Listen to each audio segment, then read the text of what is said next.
India story, right from the time of the Orientalists down to the present, has often been monopolized by outsiders. I always feel writers are ready-mades of the national stories, not the historians.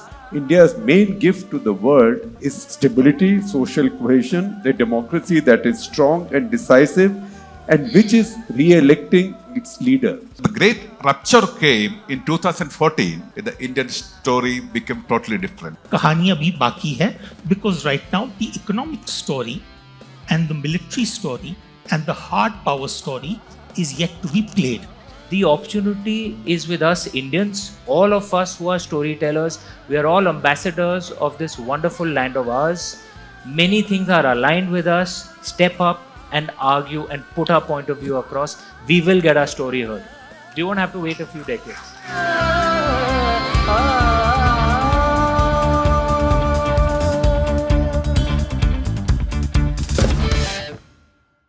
Welcome to this session on communicating the India story, communicating Viksit Bharat, communicating the many trillion-dollar story which we have all heard.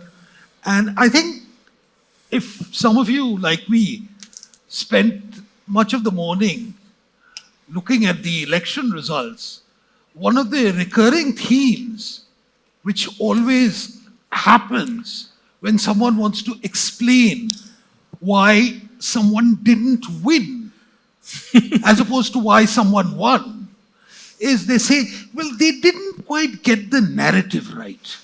Whether this was something borrowed straight from the American experience or something which is unique to Maharashtra is anybody's guess.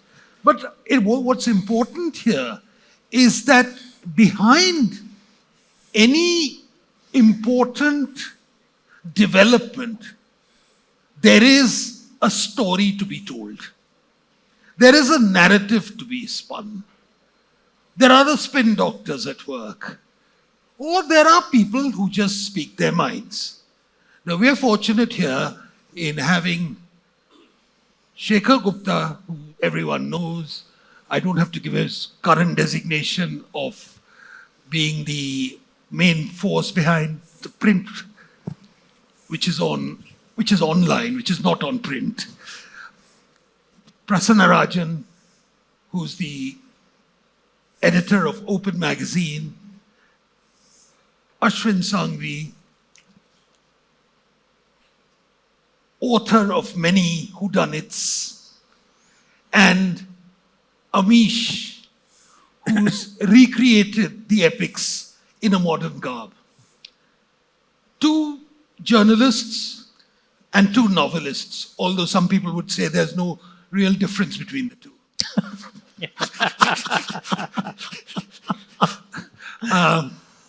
So Prasanna. That's a novel thought. So Prasanna, we'll start with you.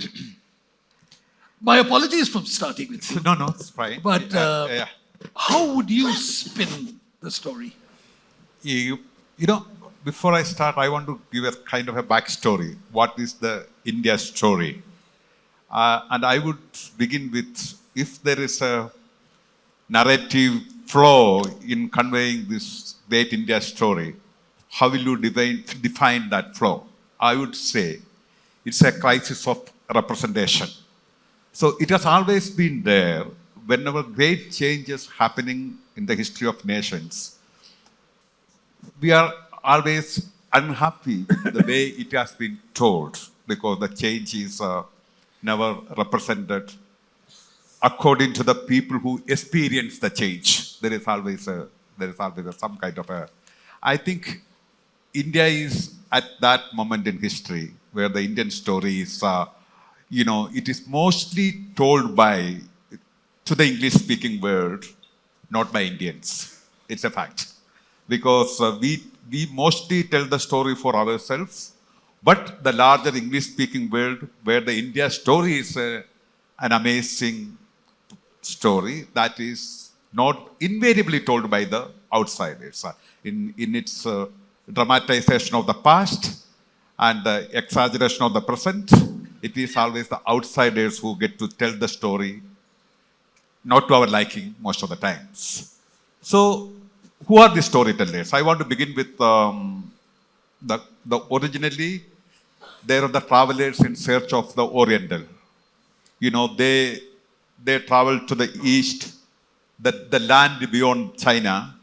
It was an exotic vastness where the ritualistic Brahmins and the mendicant in ashes, and it was a great exotic land of wisdom, at the same time populated by very different people, all specimens, especially the Brahmins. That has been well documented by the people who traveled to India. Then that was followed by, I would say, there was the India story, the Catherine Mayo moment in the India story. India is as the big, incomprehensible, dirty, wretched land. That is the Catherine Mayo moment. So that story, I think she set the stage for the later institutionalization of the so-called India, the wretched land, for that Catherine Mayo story. And this story, to some extent, was retold, not totally retold. Some of its spirits were echoed by people like even Macaulay and Churchill, where the inadequacies of India as really a country struggling for freedom, are we worthy of it? That questions were asked by people like Churchill and Mayo, and more loudly and more, disagreeably explained by Catherine Mayo. And I think later the storyteller, the great shift in India for the English-speaking world came with other set of not travel, it's an outsider like V.S. Naipaul, when an area of darkness cut. But Naipaul, there's a difference. Naipaul never rejected India. It was not a repudiation of India like others. Naipaul was arguing with India. For Naipaul, India was an intimate argument, and it was a great sense of hurt he felt. And it was a great tragedy of the reality living up to his memory. That's what he felt when he traveled to this area of darkness. And he followed it up 10 years later, the post-emergency in a wounded civilization. And there, Naipaul, the great storyteller of India, and he said, the wound is created by a cult of defeat. Indians, that Hindu sense of defeat we internalize, that's a civilization. That's what he explained. And then the post-Naipaul, and at the same time, this India there is another parallel India was going on historically, that is the scholars, the real scholars for the Oriental studies, the Sanskrit India, the Maximal tradition. But I am talking about the more popular level in the portrayal of India. Then came the Midnight Children moment. India was. These are the moments when India has a story for the English-speaking world. Great story. That was also not a rejection of India. That was, to some extent, like Naipaul, it was an engagement with India. It's a love story of the ultimate Bombay Chokra. He is the grammar of his imagination, the grammar of his ancestry, like Naipaul, was very Indian, and India was an intimacy for him. And he was always arguing that's what happens when your inheritance is such an intimate, painful reality in your life. And then that's what happened. To some extent, he tried to redeem in India what we call the hyphenated to history. Okay, then there is another storyteller came, and that's a problematic storytelling. That is a writer who said that it's an end of imagination, because you are borrowing. Then this writer came. The cause, you're conscious. The writer as a professional conscience keeper, and then it is a situation where the cause desperately looks for a context. If there is no context, you create one. And it's the best example of that kind of a creation is a writer said that it's the end of an imagination. If you know the story of that word, it is a Adorno's word, and he said it after the Holocaust, because the Holocaust is such an overwhelming reality. After that, imagination is inadequate to represent it. And India I don't think in India such a situation existed. But you borrow certain catchphrases and you fix into the templates of dissent. That's what happened. It's a classical example. And then there's an explosion of, there is a profusion of Indian writing in English, in the international literary market in London and New York and everywhere. And that's not exactly, didn't follow this end of imagination theory, though it sold very well. It sold in the South Bank Festival Hall or the Guardian editorial page, but it had great takers. It had a captive audience.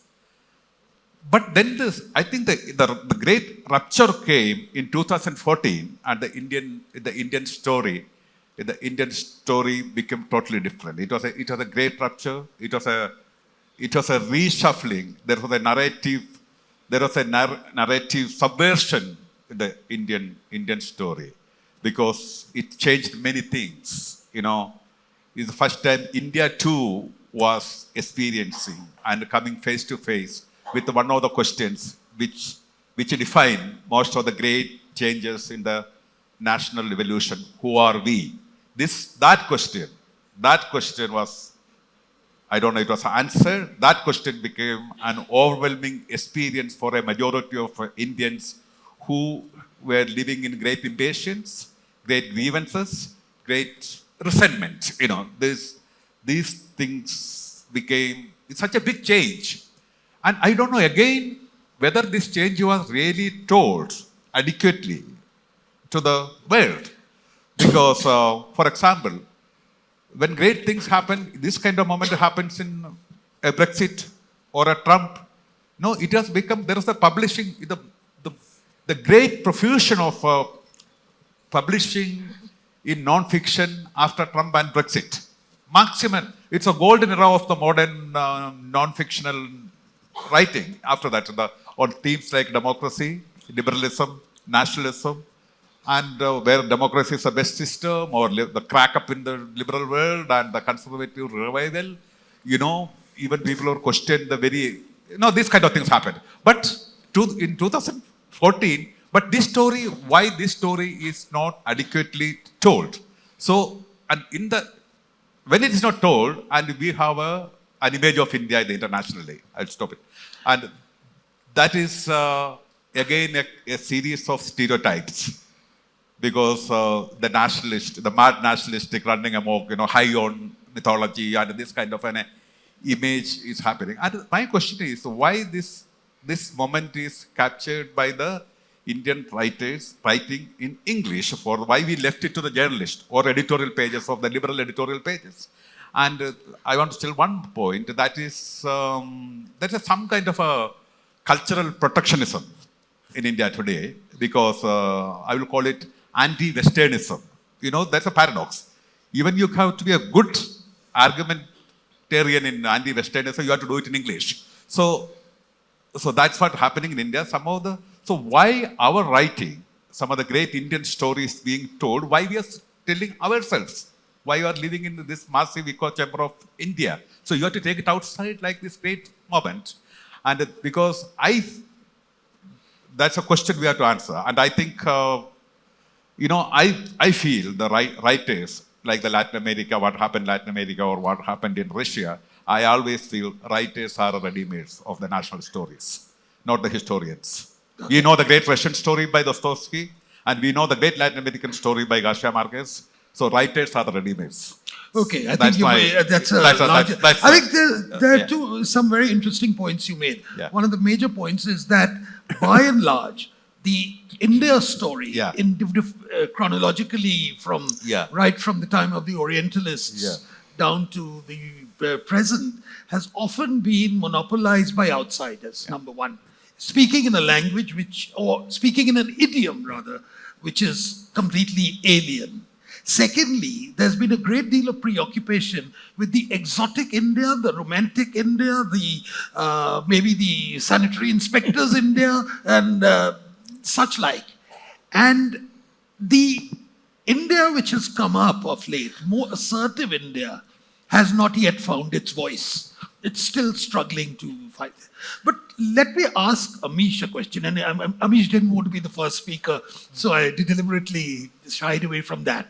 You've concentrated most of your time in interpreting or repackaging the epics for a contemporary audience, but primarily an Indian audience.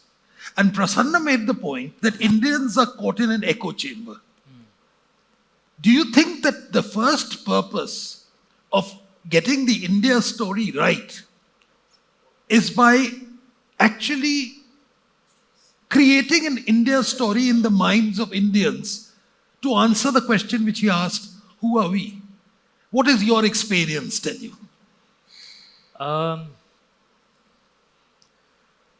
Look, my books sell in a reasonable number abroad as Oh, well, it sells. but it's not just It sells about, by the ton. Nah, but, it doesn't but it's sell not numbers. actually. I'm talking about as actually storytellers and authors.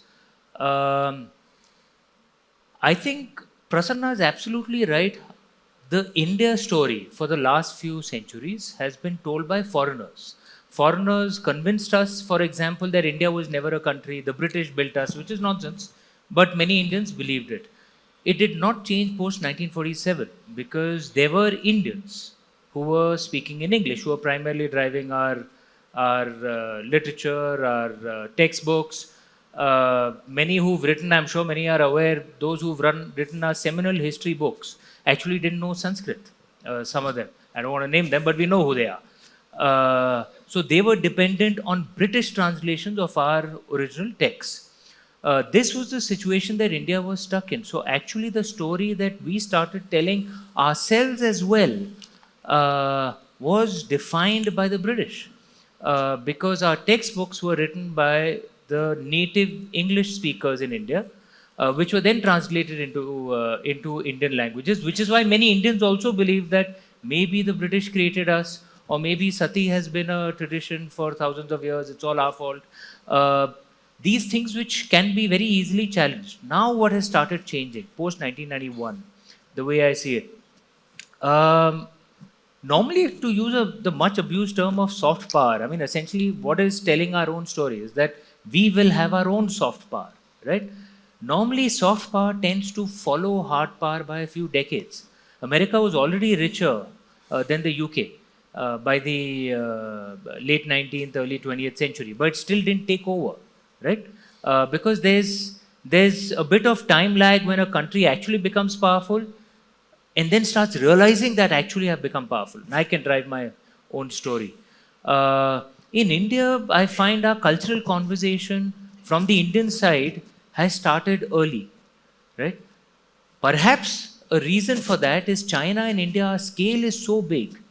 You know, as Rhythm was just saying right now, sorry, Ashish was saying right now, at $3,000, we have the kind of capital markets that many other countries would have had at $10,000, $15,000. Why? Because our scale is so big, it allows the creation of institutions. Perhaps it allows the creation of enough of a market for storytellers as well. That's the first part, I think, that's happening. The second part that's happening is, I think, what has happened in the last few decades. There's been a rise of a generation who can speak English like natives as well, but their heart is Indian, right? Many of us, in my family, we are the first generation which was educated in the English medium. My parents were educated in the Hindi medium, right? And their entire thing was कि हम तुम्हें convent school में भेजना चाहते हैं ताकि तुम अंग्रेजी वालों के सामने सहमोगे नहीं. That one of the things my mother used to tell me again and again. At home we spoke in Hindi, but outside we would speak in English, right? So we speak Hindi and English as natives. What does that mean? There's a big bunch of English speakers now, millions of English speakers, who, unlike in the previous generation, whose heart had also gone British, in our generation, we speak English like natives, but our heart is Indian. That has caused a radical shift in the way debates happen with the West, which didn't happen with China, because China didn't have millions of speakers who can speak English like natives. Okay, so if we're in the UK, we're in the US, some Westerner says things which are patently nonsensical, right? If my English wasn't good enough, I wouldn't be able to argue with him. If it is, we can. And we argue on social media as well. That's a third thing that's happened. Earlier, the difference, the challenge in getting your story across was usually the declining power, the status quo power, always controlled the gatekeepers, right? There was a reason why America actually anglicized itself. Many don't know this. The dominant genetic group in America is actually not British Americans, actually German Americans, right? But the dominant cultural narrative was anglicization at that time. So America actually anglicized itself, right? Why? Because the gatekeepers of knowledge of everyone at that time was the British. The gatekeepers who control knowledge today. If I want to get written in New York Times, I'd have to speak their idiom, right? Which is the third thing that's happened. Social media has broken the power of those You gatekeepers. also have to get their argument, Yeah, exactly. to replicate their argument. Absolutely. So social media has broken the power of the gatekeepers. Earlier, a very powerful journalist in New York Times or Financial Times, if he wrote an article running down India, that would be taken as gospel truth. Today, someone writes an article saying Tulsi Gabbard is from an obscure Religious cult. which one? I don't know what term he used. I think Religious cult. obscure religious cult. Okay. Ashwin Sanghi posted a tweet Don't which quote went that, please. I've already received so which much went pushback. viral, and he said obscure religious cult. Hindus are 1.2 billion people. Now that journalist would have gotten away with it, all right, 20 years ago. Today, in the age of social media, he can't, and he will think 20 times before writing something like this in his next article. That is the third thing that's happened, which is actually probably helping us. So the way I see it, the opportunity is with us Indians, all of us who are storytellers. We are all ambassadors of this wonderful land of ours. Many things are aligned with us. Step up and argue and put our point of view across. We will get our story heard. We won't have to wait a few decades. I think that's very forcefully expressed. I think the shift which has taken place. Another shift, if I may come to you, Shekhar, and this is something which you've been talking about, if not writing about, for a long time, which is that there was a view of India which was mired in backwardness, which was mired in poverty, dirt, squalor, etc. And a lot of Indians actually celebrated that. Povertarianism is one word which often comes to mind. We've moved away from that. We've now become far more assertive, not merely culturally, politically, I think, but equally economically as well. Has that made a difference in communicating that story to the wider world? A self-confident India, which is materially self-confident as well, apart from being the great spiritual repository it always was. Well, what you're saying is in a sense correct, but I wish it was also true on the ground. Because what's happened with us is we are in the early stages of this new confidence. So right now we are spending too much time, energy, attention and emotion selling the India story to fellow Indians. One, we haven't built enough voices. Voices take time growing in the global debating space. So not enough voices have come up to take this story forward. And second, the smart voices that are there in India, they are looking at retweets in India. You have to address a larger audience globally. Now, India has a big story to tell. This is a world that's really hassled right now because they see instability, they see wars, they see this rise of nationalism everywhere. Europe's a mess. What's India? So if you ask me, if a foreign audience asks me, what does India bring to the world? What is India's gift to the world? India's gift to the world, number one, 7% growth is great. On $3.6 trillion economy, that's a good base, 7%, but that is not India's main gift. India's main gift to the world is stability and cohesion. Stability, social cohesion, democracy, which is getting stronger by the day. Democracy, which is getting stronger, decisive, a society that's getting more cohesive. the stories and aberrations are all reported, but that is not the mainstream story of India. The mainstream story of India is that if you go back and look at all the states that came into being after the Second World War in the world, only 2.5 have stayed intact of the multicultural states. And those 2.5 are, half is Indonesia because East Timor broke away, one is Tanzania, and the third is India. But look at the diversity and the size of India. India has not only stayed together, but India has become stronger with the passage of every decade. I would say that India today is the strongest I have seen, and I am 67, right? India, I saw 10 years back, was the strongest India until then. I'm a child of the 60s. I saw 3 wars, I saw ship-to-mouth existence, I saw all deaths of 2 prime ministers in office, right? The death of a president in office. With all of that, look where India has come. That's really the big India story. And sometimes we undermine that story by saying, oh, deep state is trying to undermine us. Somebody is trying to carry out a regime change. Arey, kisi ka baap ka himmat nahi hai. India is not some chota-mota state that somebody can carry out a regime change. So those are things that we communicate backwards to our own followers in India. Who's speaking to the world on our behalf is the question. So the message, as I said, 1, stability, social cohesion, a democracy that is strong and decisive, and which is re-electing its leader. So all over the world, if you look at all over the world, incumbents are losing, right? India is a rare country where the incumbent is winning. This incumbent, irrespective of who votes for whom, this incumbent is the senior most democratically elected leader in the whole world. You see all those group photos. Now, it's credit to him, but it's also credit to the Indian democracy, because Indian democracy is very strong. Next point, we are now in the 3rd phase of nation building. I don't think anybody is saying this to the rest of the world. The first phase was Nehru, then all the states and everything, India was put together. Second phase was Narasimha Rao Manmohan Singh economic reform. The 3rd phase of nation building has gone on now for 10 years. And that's the story to be told to the whole world, not some incident here or incident there. India's global heft is increasing and it's only going up. Second, you see now the rise of world leaders aligned in a new coalition ideology, a new coalition of ideology. And what is this ideology? This ideology is nation first.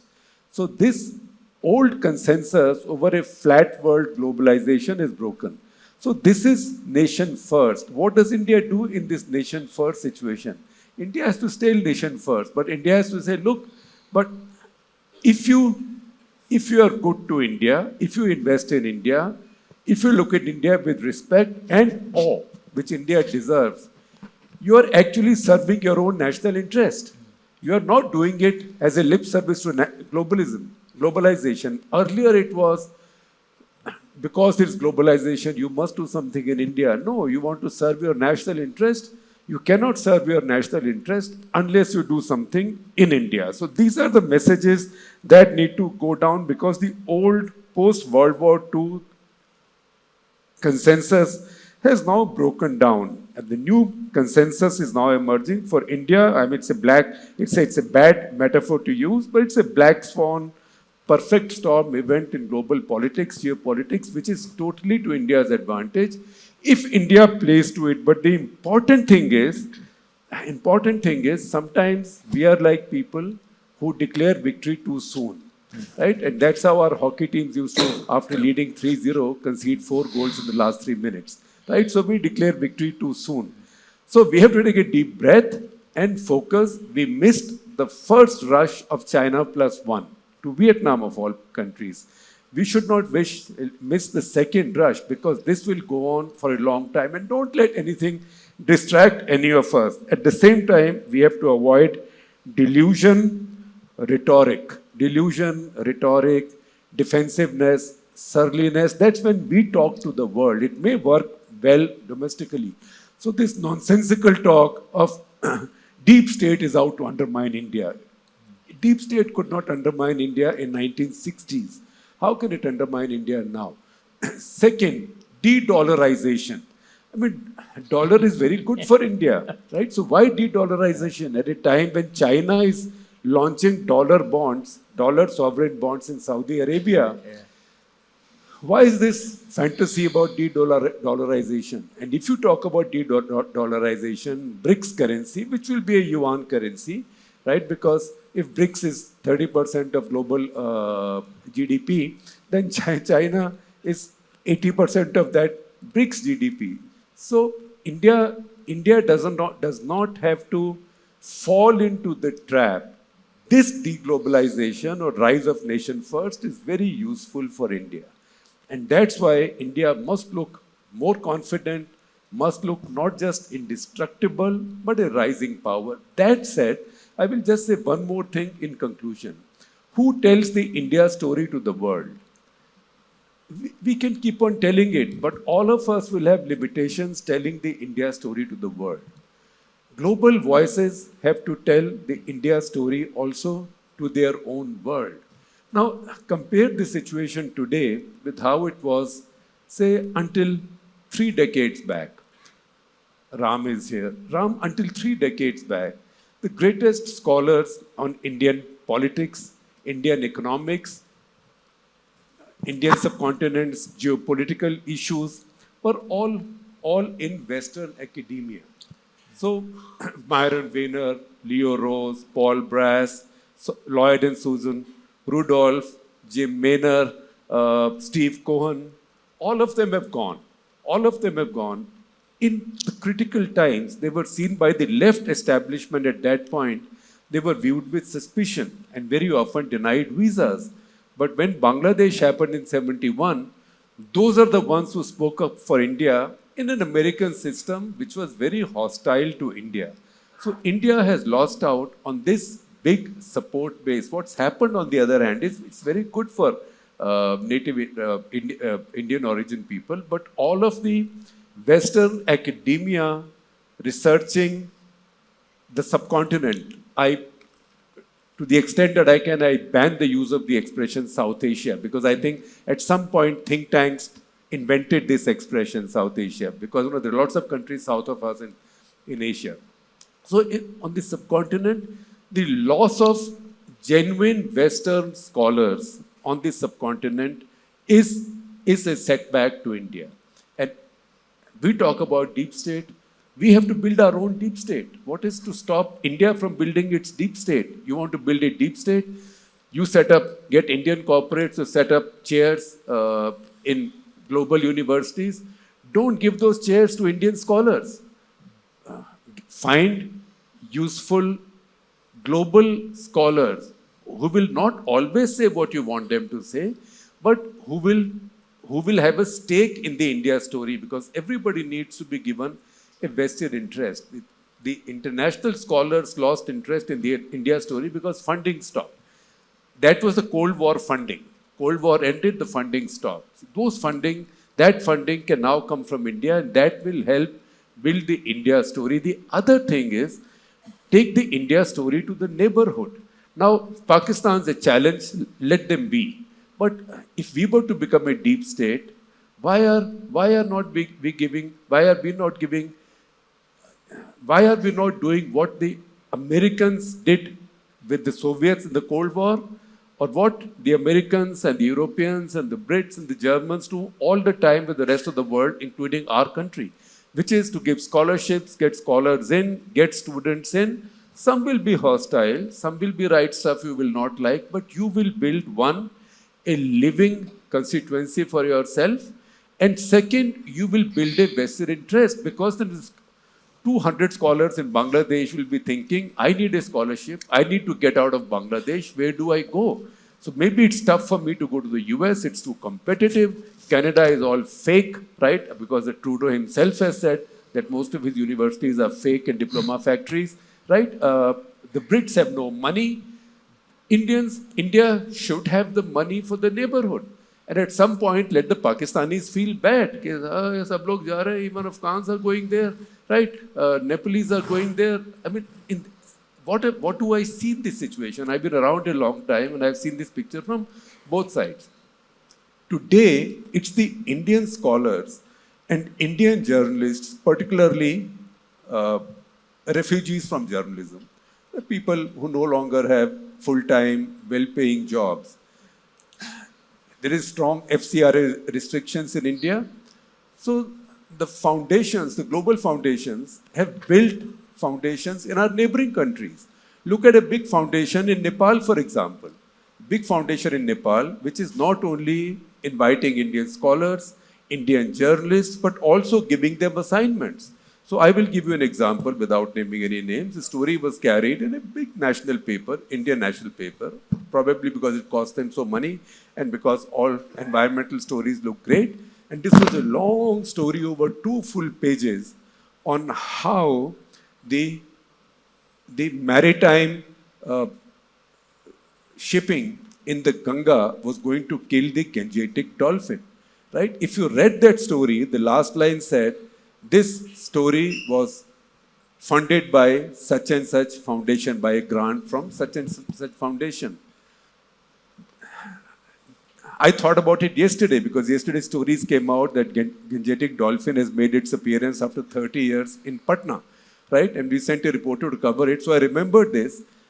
This grant, the foundation that made this grant is not an American foundation. It's a foundation in Nepal.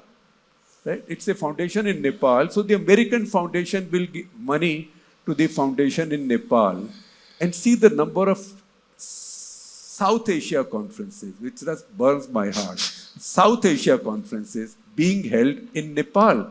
So, in fact, last week there was a tweet from a well-known international expert, strategic affairs expert, saying, what are the Bangladeshis doing? Why are they resuming shipping with Pakistan when they should be improving the relations with India, etc., etc., etc.? What is Yunus government doing?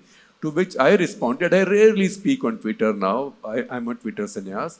I said that Yunus administration's main priority seems to be trolling India, then fixing things in Bangladesh, and there's a lot wrong in Bangladesh. So see who has responded to it, saying that, oh, if Bangladesh and Pakistan are making up after decades of bitterness, what's your problem? You Indians are so insecure that you also don't want the return of SARC.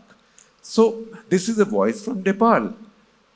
Why is India Foundation not doing stuff like this? It should be easy to raise money for things like this. Why are we not magnet for scholars, students, journalists from Bangladesh, Nepal, Sri Lanka, Maldives? Everybody loves a junket, right? So many Indians love a junket, so we have to presume our neighbors also love junkets, and also Americans, the Brits, particularly those who want to study South Asia, they love junkets, but there's no funding for them now for this work. And that is where we need to take the India story overseas. There's no point continuing to tell the India story to ourselves. I think that's an important point Shekhar has made about how we've imposed limits on ourselves to how much we can reach outwards, and that we never lose an opportunity to lose an opportunity. And that it's the lack of ambition, the lack of foresight, which is holding India back at the moment. Ashwin, as someone who's otherwise a creative writer, but who is involved in the larger public discussion, do you think that we are temperamentally too insular? Well, my position is that, frankly, we can easily rewind the clock and go back a few thousand odd years. And we are, in that sense, a nation of storytellers. So I find it rather ironic that we are not able to tell our story, or the fact that we are having to sit here for a session to deliberate on how to communicate the India or the Bharat story. But I think partly, Swapanda, that relates back to the fact that we are a dharmic civilization. And there is nothing like an absolute truth when it comes down to the dharmic world. So there is no one church, there is no one holy book, there is no one pope. There are 33 kotis, there's no one true God who will damn you into eternity. You can comfortably decide that you want to make the Buddha into the 9th avatar of Vishnu. You absorb him along the way. You will bow your head down before a gurdwara or a masjid or a temple equally. You may worship a rock or a stone. You may say that, Ashwin, this is a shivling, and I may say, Swapanta, this shivling is a stone. We are both welcome. You could be Nastic, Astic, Tantric, or simply fantastic. All of us are welcome, right? So this is the wonderful thing about the civilization that we are part of. You could believe in Shakti, Bhakti, Yantra, Tantra, Mantra, none of the above, it doesn't matter. All are different spiritual paths. Now, it is precisely because of that we were able to get our story across great swaths of civilization. You have a single work which starts out as the Valmiki Ramayana, which then becomes a Tulsi's Ramcharitmanas, which then also becomes the Adbhut Ramayana, the Anand Ramayana, the Mapila Muslim Ramayana, it becomes the Jain Ramayana, the Lao Ramayana, and then eventually reaches Indonesia and Cambodia and Burma and right all the way up to Japan and China. Which means, in other words, we had the capacity to make our story travel. But the stories that traveled were slightly different. They were differentiated stories. The ultimate story was the victory of good over evil. But those stories, we made them travel. And that is what then brings me to the fact that if we go back to what we nowadays, it's a politically charged term, Akhand Bharat. But I don't see Akhand Bharat as the political definition that it is, but a wide Vedic arc. So if you really think about it, for example, you have an area in Afghanistan called Kandahar, but we've forgotten that it is Gandhari who gives you the name Kandahar, or where, etymologically, And where does Shakuni. that come from? And Shakuni. And Shakuni. Similarly, for example, the world, the land of Iran, we have forgotten that Aryanim Vaija was the root of Iran. Or, for example, the world's largest Hindu temple is not located in India, but is located in Angkor Wat in Cambodia. We go back to 1380 BC and we find that around the area of Turkey, there are ancient tribes, the Hittanis and the Mitanni, the Hittis and the Mitanni, who are getting into a peace treaty and they are invoking Varuna, Mitra, and Indra in their peace negotiations. You have a deity like Varuna in India, in Bharat, who is then adopted by the Greeks as Uranus. And the Romans love the friend to Varuna, that is Mitra, even more, and they accommodate him as a Roman deity, Mitra. So there was a huge traveling of civilization and stories in the ancient age. But then comes a time when suddenly everything switches. And what is that switch that happens? For example, it took less than a century for Zoroastrianism to be wiped out from Persia. The Mithraic cults of Rome died when Christianity came. Who remembers Egypt's Ra and Osiris today? Zeus, Apollo, where are they? The tribal belief systems of the Aborigines in Australia, who remembers them? The point is, we are talking about the fact that India was punching above its weight in ancient times. We weren't. We already had hard power, economic power, military power, which then enabled us to transfer our soft power. Here, we seem to be putting the cart before the horse. I'm sorry, I'm going to be disagreeing with a lot of my friends here. Till the time that we haven't built up our ability to have hard power, and we are getting there. But once we have that, let me tell you, the story will follow. You know, there is that old saying, no? Kahani abhi baki hai. Literally speaking, kahani abhi baki hai, because right now the economic story and the military story and the hard power story is yet to be played. You see a country like the US, the Israel lobby, I think Jews account for some 2% of the American population. Yet 1/2 of the 800 billionaires in the US are Jewish. Which means, in other words, that the US can unilaterally decide that they wish to switch their ambassador from one city to another without raising an eyebrow. They can move to Jerusalem, or for that matter, in a single year, you can spend $17 billion in military aid on Israel. Why can you do that? Because there is a lobby. The truth of the world is that we have lost our ability to be able to influence many, many key sectors. It starts with academia. We have a generation that has grown up not understanding the value of our civilization. Our history books have been pathetic, and that is notwithstanding 10 years of the BJP government. We have a situation where kids see our history as a series of losses and conquests. We have still not set that right.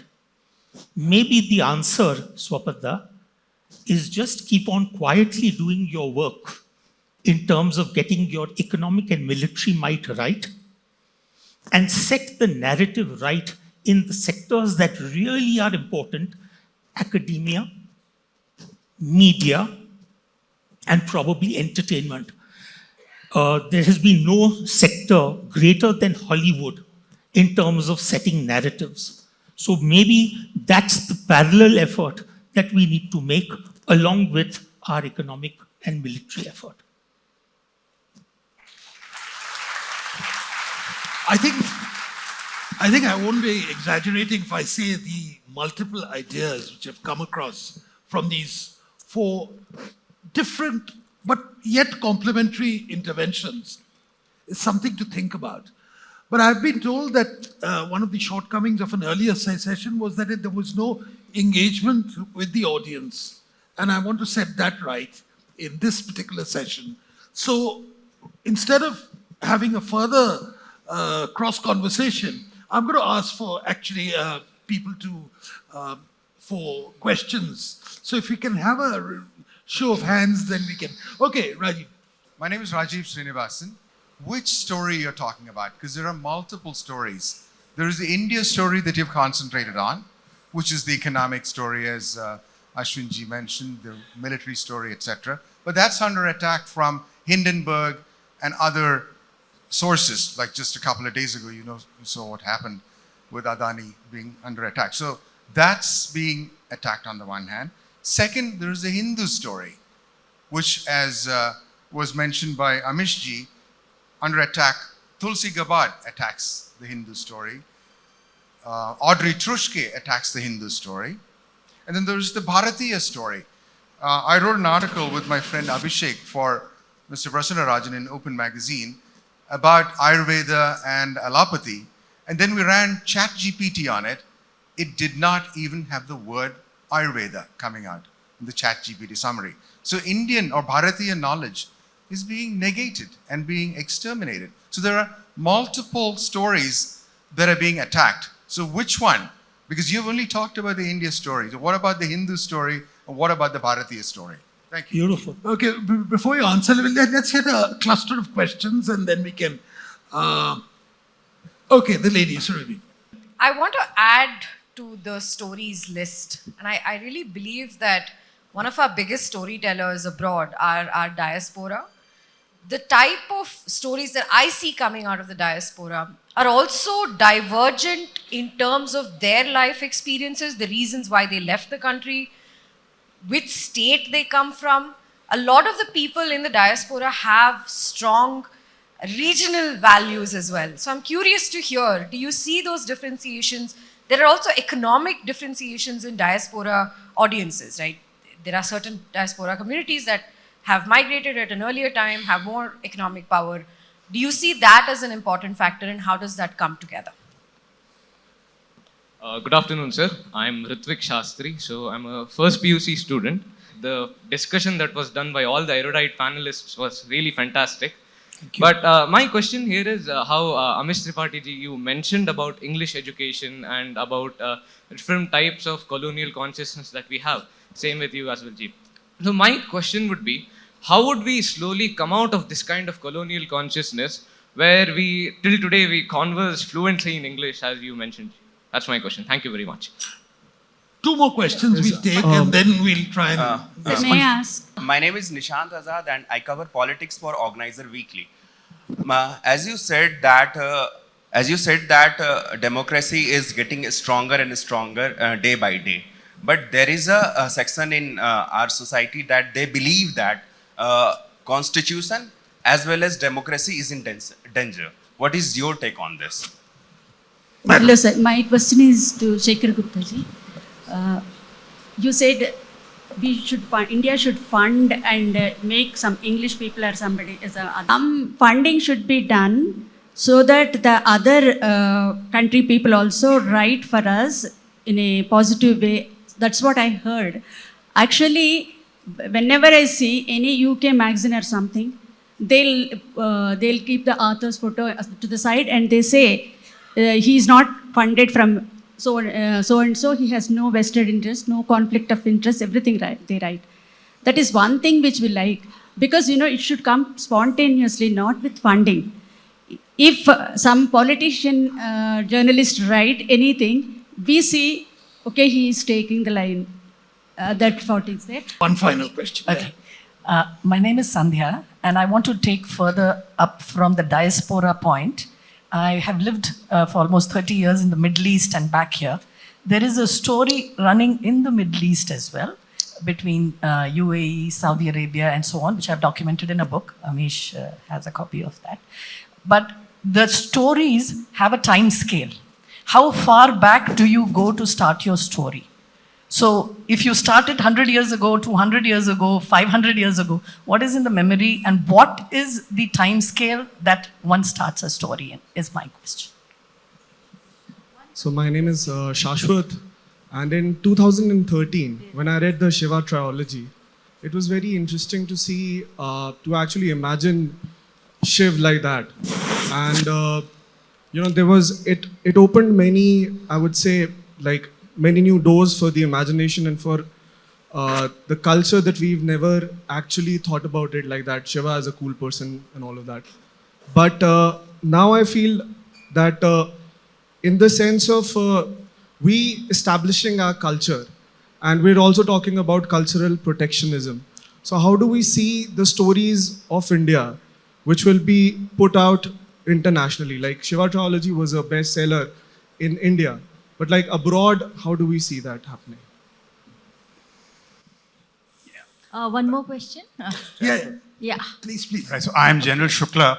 It was And a after that, remarkably you know, interesting conversation. And I just wish to make one observation and then seek a response. See how and this is in the strategic military dimension. See how the West works its story. So they have, say, Shangri-La, they have Munich Security Conference. But their follow-up action is extremely pathetic. And I've observed the Chinese. You go to the Munich Security Conference, Shangri-La, London, they'll have huge teams of the PLA, 12 people, 15 people. They don't have a Beijing security dialogue. They don't tell the story, but from these storytelling events, they see what needs to be done. And their execution exceeds the story. So you have the West, whose military is an opera of failing deterrence, and you have China, who's taking lessons from these stories. So perhaps the story is important, but the execute piece must be linked to the story, or else it'll be of little value. Thank you. What value will Bangladeshi scholars impart to Indo-Bangladeshi relationships? Okay, let's. I don't know who wants to start the ball rolling. Okay, we've got a multiple. Most of the questions are you can answer directed- anybody, even though the questions may have been directed at particular individuals. Anyone can take it up. Maybe I lost Okay. track of some of the questions, so I'll quickly attempt three. One is that people oppose us, economically, militarily. And one of the things I think we Indians have to accept and understand, why should anyone make it easy for us? No great power has just been invited onto the table. If we have to get onto the big boys' table, we have to fight our way in.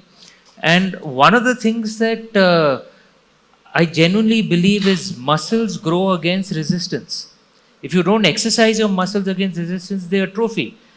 Others will oppose us. Why should they make it easy for us? We should see that as good, because it means we have to fight our way in, which means we have to improve, which actually reinforces a point that Shekhar made, which I agree with, that we have to be far more serious about our economic growth, about our national unity, about our military capabilities, and opposition will make us serious about that. Second thing was on language. That's one thing I remember. You should speak English like a native. Make sure you speak your own language like a native as well, your mother tongue too. I can speak in Hindi very comfortably. I can go on a Jagran Manch and speak properly in Hindi out there. There are Kannadigas out here. You must speak your Kannada language perfectly. You must be able to read and write as well, not just speak.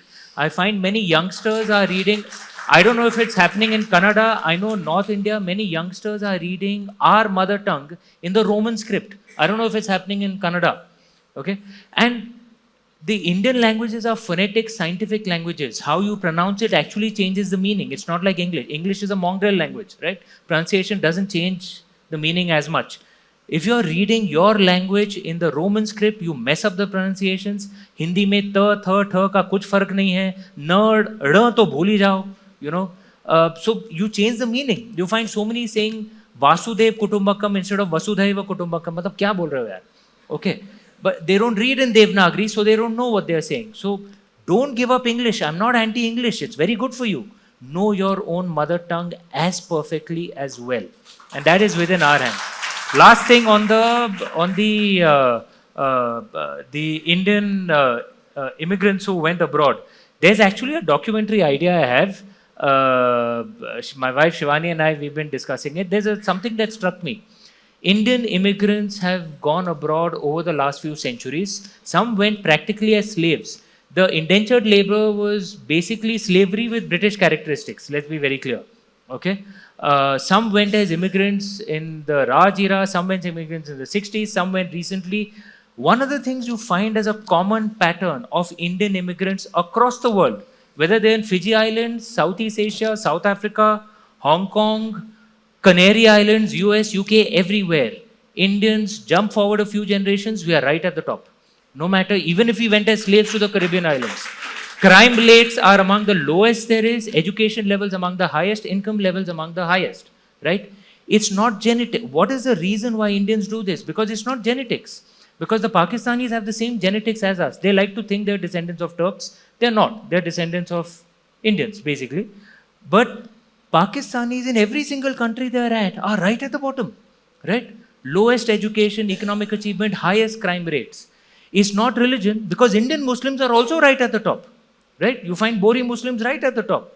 So there's something that is magical about Indian culture. We need to analyze that. Our immigrants are actually giving us a real, practical, experimental proof that there's something that's perhaps worth researching. What is it about Indians that we tend to succeed?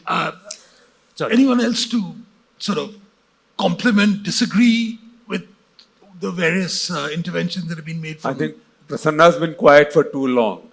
No. I spoke. I just, somebody was talking about which India you are talking about. I think the beauty of being India is the multiplicity of it. As Swapan earlier said, that there's not one idea of India, there is ideas of India, that is, because the virtue of being non-homogeneous in all its polyphonic exuberance. What Ashwin was talking about. Huh?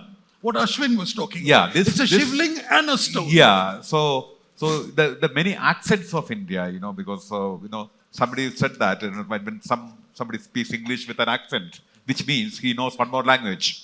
So Everyone has an accent. so everybody know one more? No, one more language. That today is the world. When a Frenchman speaks English or a German speaks English, that means it's a rootedness. That what I meant was that India, the sheer polyphonic exuberance of India, being the plurality of India, that is what holds us together. This so-called Indianness, which you much talked about that. There must be something there, this non-homogeneous entity with so much chaotic culture. There is something which is still a study in, being India in the world, because it's democracy with this kind of so many fault lines. And that is the story. That's the story. It's never fully told, that's it. I just want to add one thing, which was related to something which someone said about the diaspora. Even within the diaspora, the multiplicity of stories. Like, for example, I find it fascinating that the average Canadian doesn't seem to have an idea of the Kanishka bombing.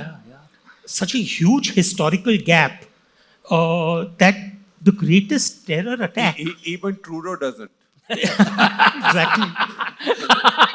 But you're talking about... Even Trudeau doesn't. And I have to say this with the greatest. He was talking about the average American, I know. not the below average. Exactly. But even the Canadian High Commissioner who just left, who was a career diplomat, he had zero idea. So sometimes. So, but isn't there a gap in our storytelling, even in terms of what the diaspora should have been remembering? No, but diaspora is confused, because diaspora in Canada is doing many things, right? And there is a Sikh diaspora and there is a Hindu diaspora. A lot of the Hindu diaspora is too busy building careers. All that's fine. But who has kept this story alive in Sri Lanka and in Canada? It's just that one journalist. Just that one Canadian journalist. Correct. Who's kept at it right from 1985. You're talking of Terry Terry Milewski. Since 1984. He should be a national hero in India, right? He should be offered Padma Awards. He should be a national hero. And there have to be ways found to set up projects on researching this, on researching the families of the victims. Now, one son of the parents who died, Sanjay Lazar, he's continuing this campaign. But there are at least couple of thousand like that. And most of them were Canadian citizens. So that is something that India can do. But India is not doing it. So countries forget their embarrassments. Kanishka was a Canadian embarrassment. It was an embarrassment socially, politically, and also for their intelligence and for their security. The only reason they've been able to forget it conveniently is because people were of Indian origin. If these were Canadians, would not be the case. So these are stories to be kept alive in many different ways. The point you're making is very correct. But do we in India remember this story? Most people in India forgot. Is there a Kanishka memorial in India? Yeah. It took Harper to set up a Kanishka memorial in Cork, in Ireland, right, and go there. But why is there no Kanishka memorial in India? There should be Kanishka memorial in Amritsar or Jalandhar. Correct. That would be a message to the Sikh community as well. But why? I mean, why it's 40 years gone, but can be done now. So first of all, Indians questioning the attacks on the constitution, saying there is insecurity, saying there is communalism, saying this is wrong, inequality, is a very healthy thing. This actually contributes to yours being a robust democracy. China calls itself a democracy, right? I mean, but it's also 97% one race and dictatorship of one party, right? So democracy must have different voices coming out. That's one. Second, ma'am, what you said, India does not have to, no Indian foundation has to say this story on Bangladesh was done by so and so, or this story on India was done by. But I will give you a very simple example. One of the European countries are at the forefront of lecturing the world on climate change. One of the greatest damages to climate change cause has been done by the Greens in Germany. When Greens became part of the ruling coalition, first condition was Germany will stop producing nuclear power. So they shut down all their nuclear power. What are they doing? They are burning coal instead. So that's a story that most Indian media will not have the resources to do. But that is, and that's not a story that a foundation in Nepal would pay for, right? But stories like those need to be told. The same Germany is now buying nuclear power from France happily. So these are important things. And ma'am, what you said about Bangladesh, a Bangladeshi scholar will not go back and praise India. But over a period of time, you will build a cadre of people who have had the India experience, who have a vested interest in India, and who think they can write a recommendation, get my nephew something in India, or get somebody something in India, or I have my friends. Learn from how the Americans won the Cold War. They won the Cold War by co-opting the Soviets. They co-opted the Soviets to such an extent that Gorbachev ended up at Harvard University. So you have to learn to co-opt your rivals, your friends, everybody in a perfectly legal, legitimate and time-tested way. That's all I say.